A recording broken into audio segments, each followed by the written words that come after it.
In order to keep a check on the adulteration of milk and milk products with aflatoxin M1 that adversely affects the health of the common masses, the Parliamentary Committee recently called for controlling aflatoxin contamination in food grains and to improve the quality and safety of the milk and milk products.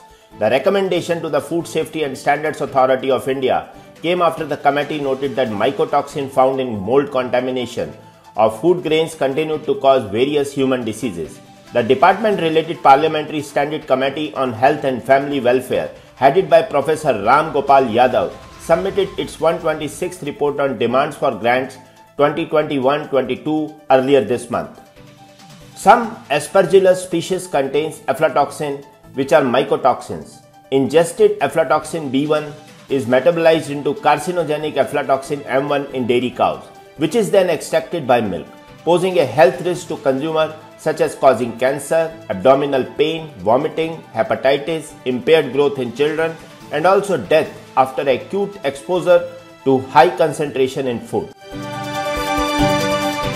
Consumer Voice tested the 13 top dairy curd brands on quality, safety and acceptability parameters such as milk fat, solid snort fat, milk protein, calcium, phosphorus, acidity, cholesterol, saturated fats, carbohydrates, whey, sensory and phosphatase activity. They also carried out a series of tests to check for presence of heavy metals and microbiological contamination. Based on the overall test findings, the top performers are Ananda in plain curd with a total score of 88 out of 100 and Mother Dairy Advanced Probiotic in the probiotic curd category. Brand Ananda was adjudged as a true value for money brand in the curd category. In sensory panel tests, Govardhan and Britannia were found to be most acceptable. In probiotic curd category, Mother Dairy was found to be better than Nestle. Brands Amul Masti and Patanjali were cheaper as packed in polypack. Ms. Varsha Joshi, Chairman NDDB, said that in line with Government of India's vision of Digital India, NDDB has developed Dairy Surveyor, a GIS-enabled Android application for the benefit of dairy cooperatives and producers-owned organizations. Ms. Joshi conveyed Dairy Surveyor application will provide a robust locational database that can be used by the policy makers to formulate or review effective policies and programs related to the dairy sector. It can capture real-time location-based information to strengthen decision-making. The app is capable of geotagging and mapping infrastructure, real-time tracking of field projects, monitoring milk procurement and sale-related activities. It will bring in transparency and also help in saving time, effort and cost. Shri Arun Raste, Executive Director NDDB, said that such an app will definitely encourage our dairy fraternity to become more aware and gradually shift towards digital economy. Much hyped conversation related to superiority of Desi cow over other cows have finally got stalled after the government refuted such tall claims in the parliament. Scientific inconclusiveness on our cow's milk has nothing to do with the importance of indigenous cows in our lives. All such claims are an outcome of ITK or indigenous technical knowledge. ITK is an interesting subject and large number of such ITKs are being used to support farmers in agriculture. Such ITKs are widely used in the areas of treatment and feeding practices for cattle by the Indian dairy farmers. Ethno-veterinary and balanced ration using local feed inputs are the best example of use of ITKs in Indian dairying.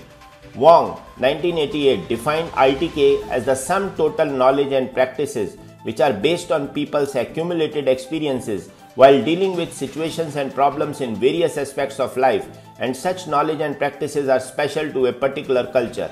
An African proverb says, when an old knowledgeable person dies, a whole library dies, indicating the importance of ITK.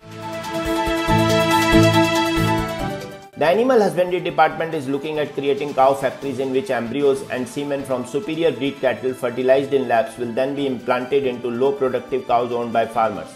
According to Atul Chaturvedi, Secretary Animal Husbandry, the semen and eggs will come from indigenous cow breeds such as Sahiwal, Giv, Red Sindhi, Rathi, Tharparkar, Kankrej, and buffalo breeds such as Murrah, Jafrabadi, Neeli Ravi, Mehsana and Banni.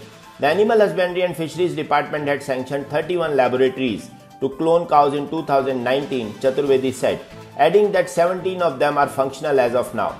Around 10 of the labs are producing embryos through IVF technology and the rest are still using the earlier multiple ovulation and embryo transfer or MOIT technology.